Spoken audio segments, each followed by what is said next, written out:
A very good day to all my viewers. It is right now Monday, February 19th, 2024. It is 2:55 p.m. Eastern Canadian time. And, well, I have the day off today. And I decided why not go for a walk and do a walking video. And decided to randomly come to this sector, which is more or less Saint-Henri. Look at that beautiful moon out in the daytime. So to give you a little bit of an orientation, this is facing towards the north, this is towards the east, this is more or less towards the south, and that's towards the west. And this here is the Turcotte interchange. And if you haven't been to Montreal within the last decade or so, it probably looks a lot different to you. That's because they demolished the old one and put in a new one, completely revamped. And this here used to all be hollow. You could actually go in here. It was all open space, and it was like a parking lot there and a little walking path. But now it's all filled in. It's all solid brick and all kinds of different material. So, and if you want to check my channel, you'll see various videos of when the demolition was going on and the reconstruction. So just look for Turcotte interchange or just Turcotte and you'll see various videos that will pop up. Here's the Gadbois Centre, which is a recreational center. Has a skating rink in there, gym, swimming pool, I believe. So yeah, we're walking right now more or less in a south direction, and we're going to be going over the Lachine Canal. Not sure where I'm going to end up, not sure where I'm going to decide to end the video, but I might even walk all the way to Monk Metro Station, who knows. Either way, it's a beautiful day today, and I was lucky enough to have the day off, back to work tomorrow, so might as well enjoy the sunshine. Not necessarily so much warm temperatures, but I guess we'll take what we can get.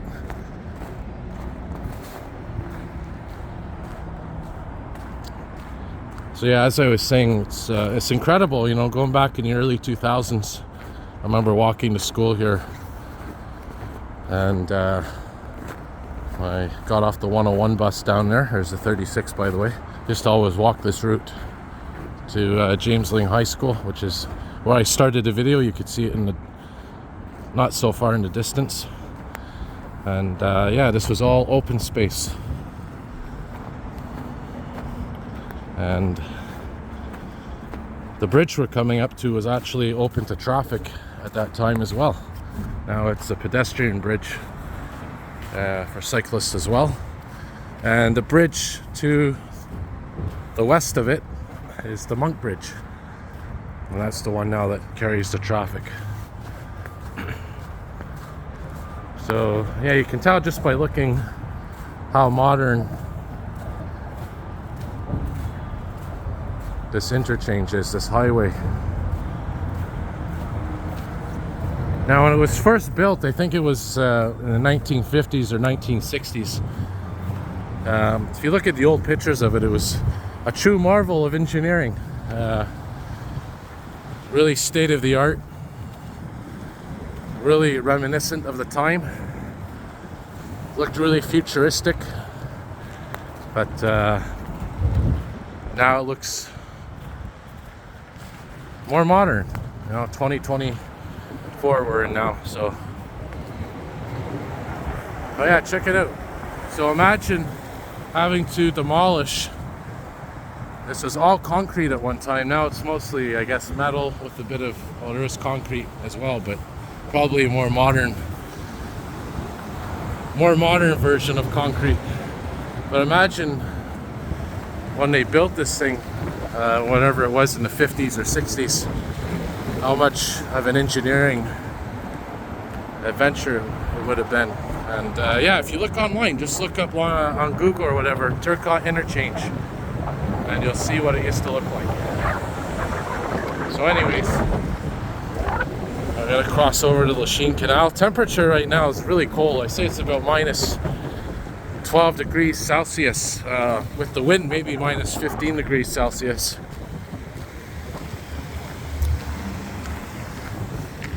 But we're gonna walk over this bridge here. So like I said, this was a street here that used to go across all the way to St. Patrick's Street, which we're coming up to soon. And now it's that bridge down there, which is the Monk Bridge, where the vehicles go. It's kind of interesting. They're using wood chips instead of, well, looks like wood chips in combination with salt to keep this stairway thawed out. And there's the Lachine Canal, which at one time was the heart of the city. There was factories all along here. You can actually see some of the old buildings where the factories were housed in. These were all factories, warehouses. Now they've been converted to lofts, condominiums, commercial spaces. A lot of commercial spaces now in them. You can imagine, you can convert these to quite a few office units, office suites. And look, they even have the line here from when this bridge was for vehicles back in the early 2000s. It's actually in pretty good shape, that line. Although I think that may actually be for the bike path, pardon me. But anyways, you really have to understand, going back to the early 2000s when I used to walk here, how much different it was. But yet, a lot of things are still the same. We got the Lachine Canal here, which is of course frozen over. And another important factor about the Lachine Canal to mention is, it wasn't just factories along the canal, it was also ships that used to come here, container ships and whatnot. And they used to use the Lachine Canal to bypass the Lachine Rapids. But then came the St. Lawrence Seaway. And once the St. Lawrence Seaway was built, I think that was what killed the Lachine Canal to,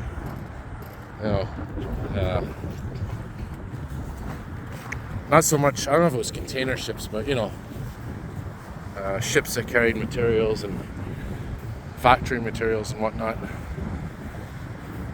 Commercial shipping, basically. Commercial shipping was taken over by the St. Lawrence Seaway, and it's still there today. Of course, the ships you see now, those huge cargo ships, it probably wasn't like that back in, late 1800s, 1900s when this was still open. But you look at the old pictures of the Lachine Canal, you can see quite a few examples of what it looked like back then in the industrial age. And that's what kept all this area afloat, was the factories basically loading things onto the ships. We have some silos down there, Canada malting. All these were thriving, back in the day. Anyways, so with that being said, now it's more of a recreational area for boats. In the early 2000s, they reopened the canal. You can imagine the chemicals that were under there in the water. Probably is contaminated still, if you were to disturb the sediment in the bottom. But in the early 2000s, they opened it up to recreational boating. So, and if you want to see pictures or videos of that, you can check online. And I actually have videos on my channel of renting a kayak and going for a kayak ride on the Lachine Canal. And also, there was a train that I caught going over the Atwater Market, where you get a really nice view of different trains. So anyways, right now we are on De l'Église Street. So this is De l'Église. This goes all the way to Verdun. This used to be a car dealership in the early 2000s.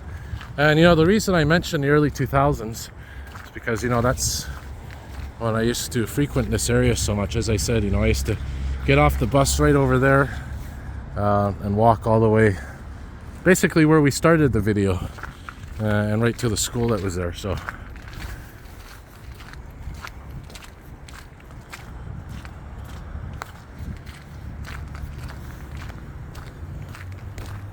here's an example of the lofts that are here now still. Those used to be factories, warehouses, and there used to be train tracks that used to run the length of the Lachine Canal from end to end practically. So, but if you want to learn more about the Lachine Canal and the history and the Turcotte interchange, everything I just mentioned, you know, I'm just giving estimated dates and everything when it was in service, when it was built and all that, whether it's the Lachine Canal or the Turcotte interchange. Check it out online. You'll see different bits of information, photos. It's hard to remember every little fact, so always check. You know, when I say check it out if you're interested. So you'll probably get more accurate information and more detailed information on the good old internet. So here looks like storage area for some. It's a pretty big snowblower. I think I seen this downtown a couple of weeks ago. The exact same one.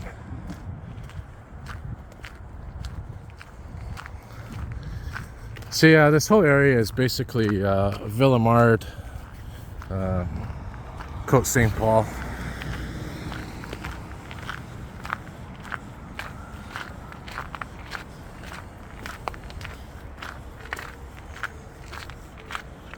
Another view here behind us one more time.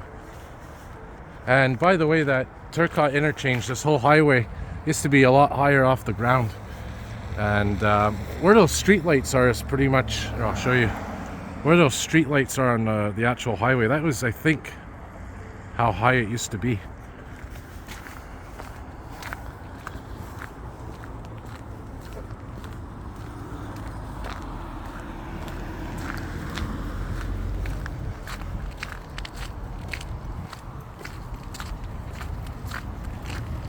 So here's Hadley Street coming up.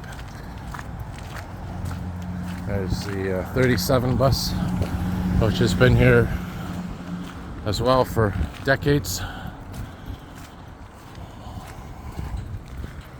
So yeah, we'll keep walking in this direction, and yeah, we're probably gonna walk all the way to Monk Metro Station. We'll see. We'll take some side streets, why not? Give you an idea of what the residential aspect of this area looks like. Well, the good news for me is that you know, the sun is setting later every day. So usually it was around you know, what was I gonna say? Probably around like 4:30 p.m. at one point in the winter when the sun used to set. Finishing work, it was pitch black out. Now we make it to about an hour or more later until the sun sets. And I think every day until spring, or even past spring, all the way to summer, I think we get an extra hour, or sorry, extra few minutes of daylight. So I think it's another extra 2 minutes or so per day that gets added on to daylight. And then the clocks change soon enough, which is something that they're discussing, getting rid of that time change and keeping one time all year round. So we'll have to see what happens with that, if anything. I guess, you know, modern times call for modern ways of thinking.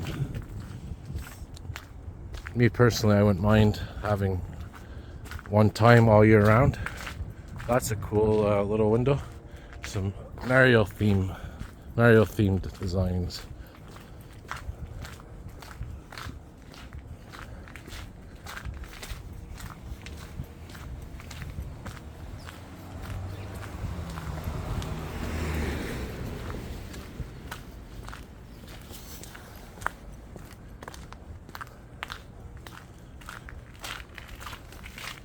Yeah, it's a lot less windy here and that open space where we started, so a bit easier to walk around with.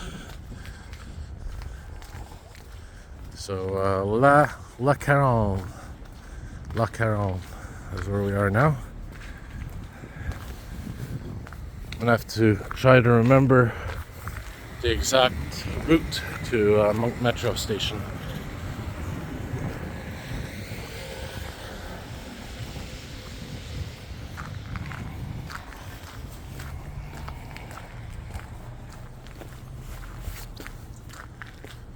Yeah, spring will be here before we know it, guys. And soon enough I'll be filming videos in summer. Hopefully some interesting videos coming up. That's the thing, you know, filming in winter is okay. It's tolerable. But I mean, the difference between filming now in winter and, you know, walking down a street like this, it's like minus 15 degrees Celsius compared to plus 25 degrees Celsius, you know, really makes a difference, right? So, alright, so here's Rue de Villiers. Look at that old street sign. You can tell they're old.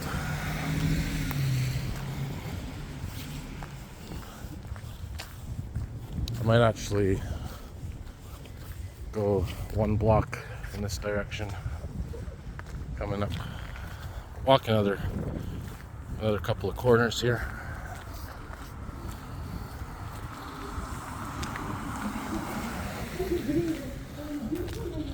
So I mean, we got, you know, mixed types of residential buildings here. We got duplexes, which are 2 floors, triplex, which is 3 floors. So, you know, we got some dépanneurs here as well. These are, if you're not familiar, what we call here in Quebec convenience stores. These are dépanneurs.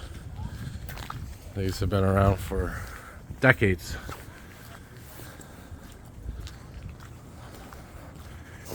Alright, so what street are we on now? Dépanneville. Yeah, so I'm probably going to go down the next street here. Probably go down the next side street and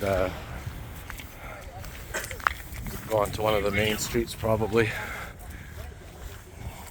Hopefully it'll be Allard or Monk, because I don't know exactly the direction to go. So here's Cardinal Street.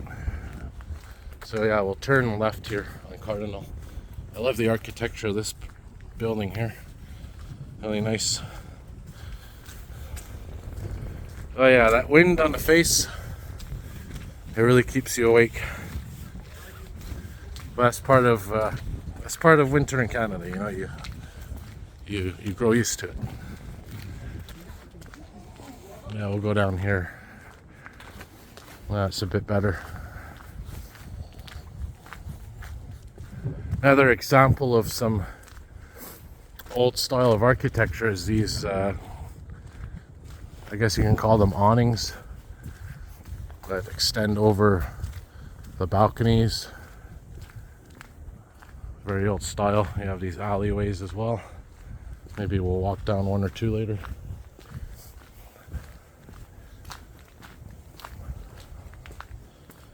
It's like a tree that was recently cut down.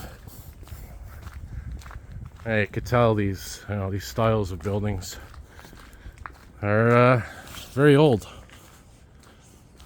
But it's also mixed with some modern styles of buildings, such as the one coming up here. Right here on the left.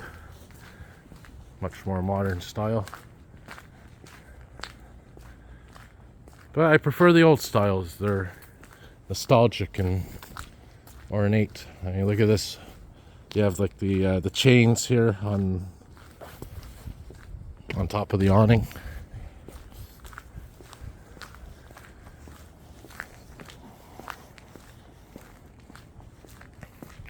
So yeah, we still got a bit of snow on the ground. Had a couple of small snowfalls over the last week, which I guess put together probably gave us maybe 15 centimeters, give or take. Cross over here, show you guys this old shed I just saw coming up. Look at this.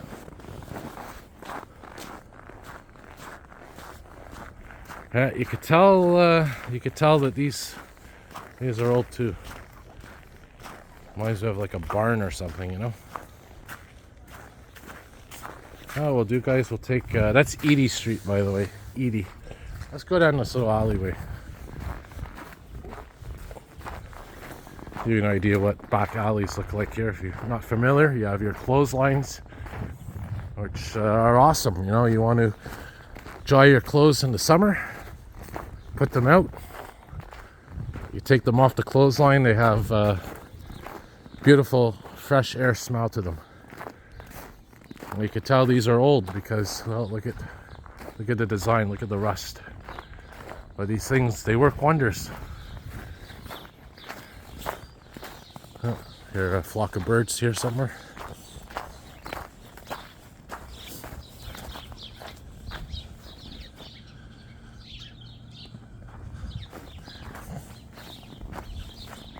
Alright, let's go back to our streets.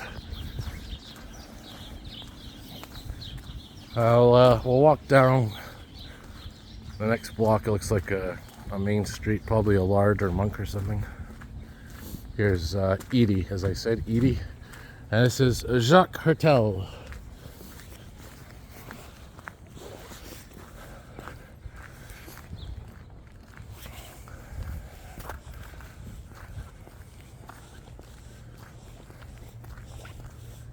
It's old-fashioned streetlights. You'll notice there's, well, at least on the streets anyway, there's no overhead power lines. It's because either they're underground or they're in the back, in the alleyways. Oh, look at this. Beautiful bird feeder. Oh, sorry guys. Didn't want to disturb your feeding time. But yeah, you know, it's amazing the history of these old neighborhoods. Here's Biancourt coming up.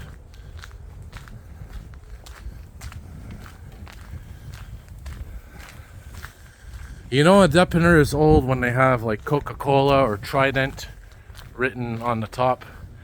Probably what that means is at one point, Trident or whatever sign you see probably gave the dépanneur money to promote their brand and the signage of the dépanneur.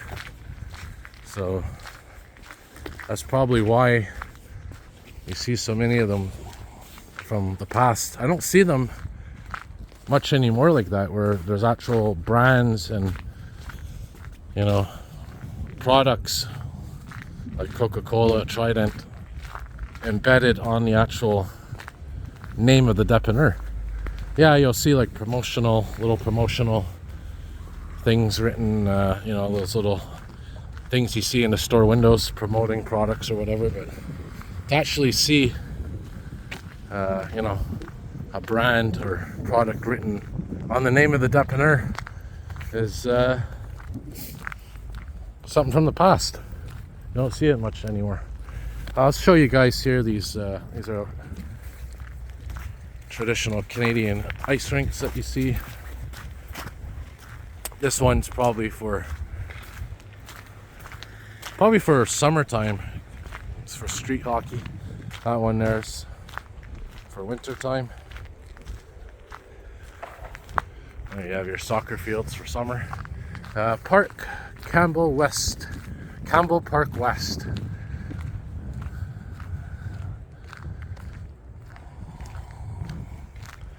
And well, I'm gonna turn left here, guys, because the Dairy Queen's coming up. So That's one of the landmarks in this area. So yeah, definitely we're making our way closer to Monk Metro. We're gonna take a little view here of this picture. This little picture exhibit they have here. What things look like back in the day. There's 1965.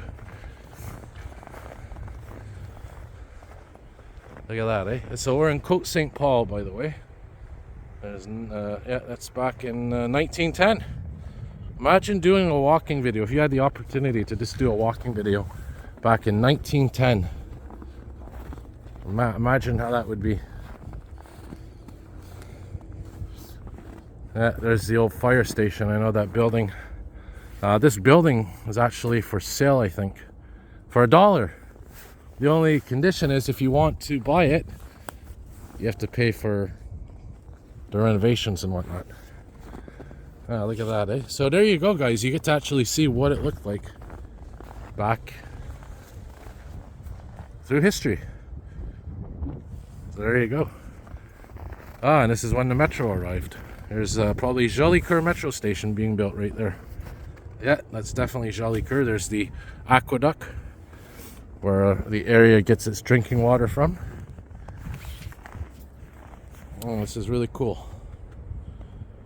There's the tramways back in the day. Imagine those tramways still existed. And even back then they had like depanneurs talking about Coca-Cola and whatnot. There you go. This is what I was talking about by the Lachine Canal, you know. It was all trains.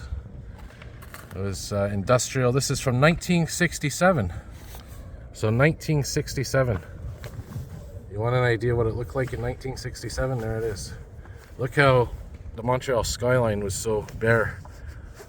Yeah, like the main skyscrapers, that was it. There's a map of the area back in 1907. Imagine. So there, guys, and here's what I was talking about earlier in the video, the ships. This is what used to be on the Lachine Canal right there. 1940. And there's your factories and an idea of what was right in there. There's the cotton mills, Côte-Saint-Paul. This is back in 1908. Imagine, this is what it used to look like. Here's aerial photos from 1940. You can see everything there. Imagine. So that's history, guys. That's what it used to look like there. So you can kind of appreciate the neighborhood a bit more after seeing that. So let's continue our little walk. So that did me a favor. That actually shows you guys exactly what I was talking about. I was mentioning history and whatnot. All right, so what we're gonna do, there's a Dairy Queen coming up. Maybe some of you guys know that Dairy Queen.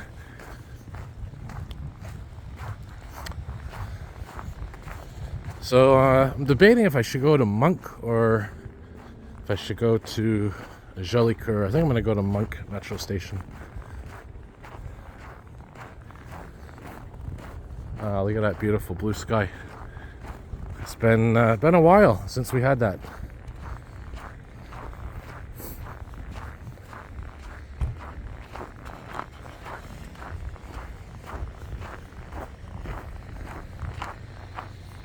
But at least hasn't been frequent this winter, you know. It's been really cloudy and a lot of rain. So here is Jolicoeur Street, which is coming up here, right there where those vehicles are.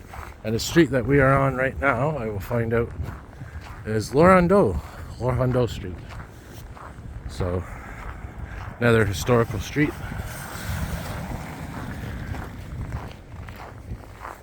There's the Dairy Queen that's seasonal. Some are open all year round, not this one.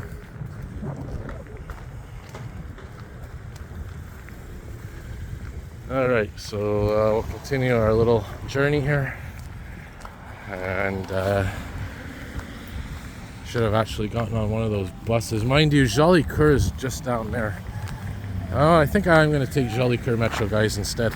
And I'll give you an opportunity to see the The wartime housing that used to be here, well, still there, is still there. These are houses that were built during the war era. Very similar to Saint Laurent, Ville Saint Laurent. So these are wartime housing, they're called. So they're opening in March. So these were built during the war. Very simple housing.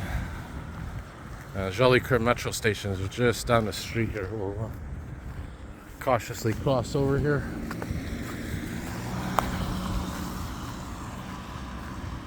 Very, like I said, very simple housing, very basic housing. You know, that's all you really need. Especially back then during the wartime, you know, it is, you know, it was what it was. Some of these have been renovated, some have been demolished, and new houses have been rebuilt on the plots.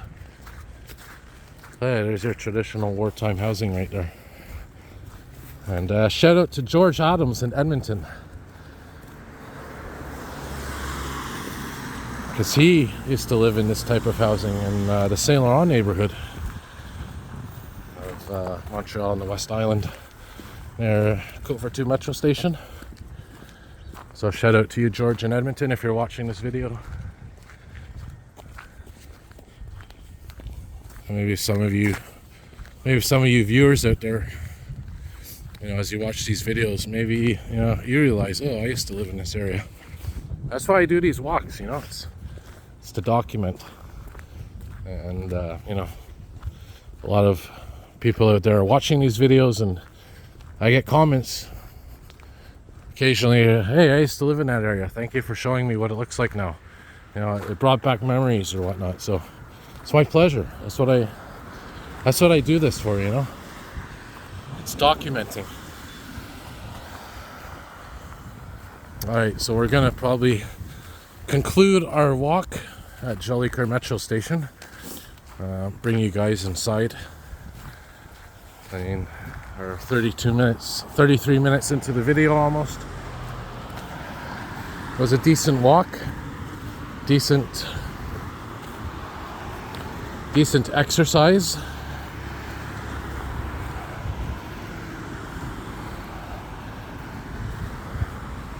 Hopefully you guys enjoyed this. And as always, thank you all for your support, comments, questions, the occasional tip, gratuity, whatever, you know, it's all appreciated and makes me happy.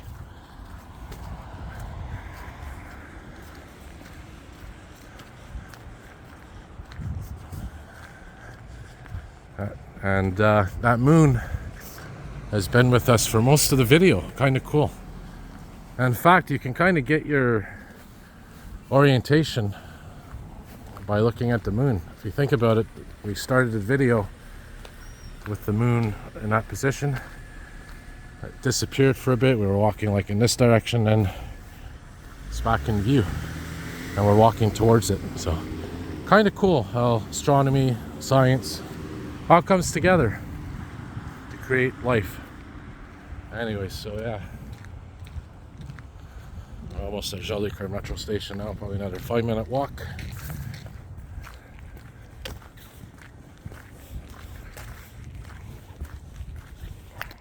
Some squirrel nests in the trees.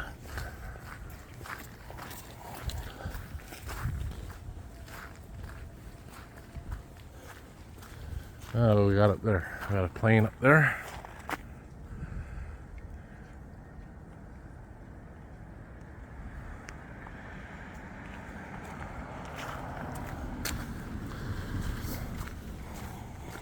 Yeah, so you know, it really makes you appreciate these old neighborhoods when you walk through them and look at the details and research the history.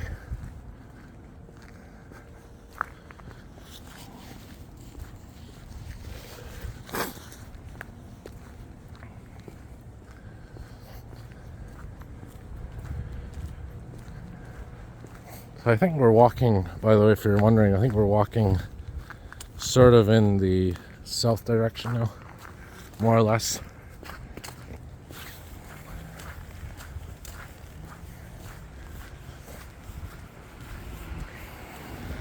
And just a reminder, Montreal's weird. The way Montreal is positioned and the streets are aligned. It's like north is actually, I think, north is actually, sorry, east is actually north, west is south. It's confusing. There's a nice blog or a nice explanation of it all online somewhere. The orientation of Montreal, if you want to look that up, tells you because of the way Montreal is orientated and the streets are orientated. North is actually where it's east, I think, more or less. So it's kind of interesting. And if you're ever in doubt, just open up your Google Maps or whatever and check out the direction of true north, where the North Pole is, and you'll see, so that's north. And you'll see, compared to what they call the East End or Montreal North or the West Island, it's not actually accurate when they say those places. So anyways, there's the 112. It's always interesting though how Montreal's like that. There's another hybrid bus, 37. There's the bus that goes with the bus stops we saw. And here's Drake Street. So we are on Jolicoeur, by the way, if I haven't mentioned. There's Jolicoeur Metro Station. That's where I'm going to be going in now. So I'll bring you guys inside. I'm not going to go all the way downstairs, but I'll bring you guys at least into the metro.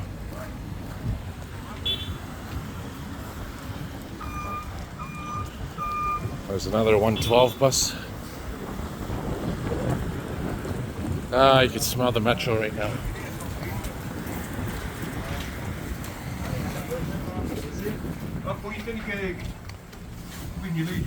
Alright guys, so if you haven't already and you like the video, hit the like button, subscribe, turn on your notification bells. Here's Jolicoeur Metro Station. Very shallow metro station, mind you. And as always, more content to come, or as I say now, more documenting to come.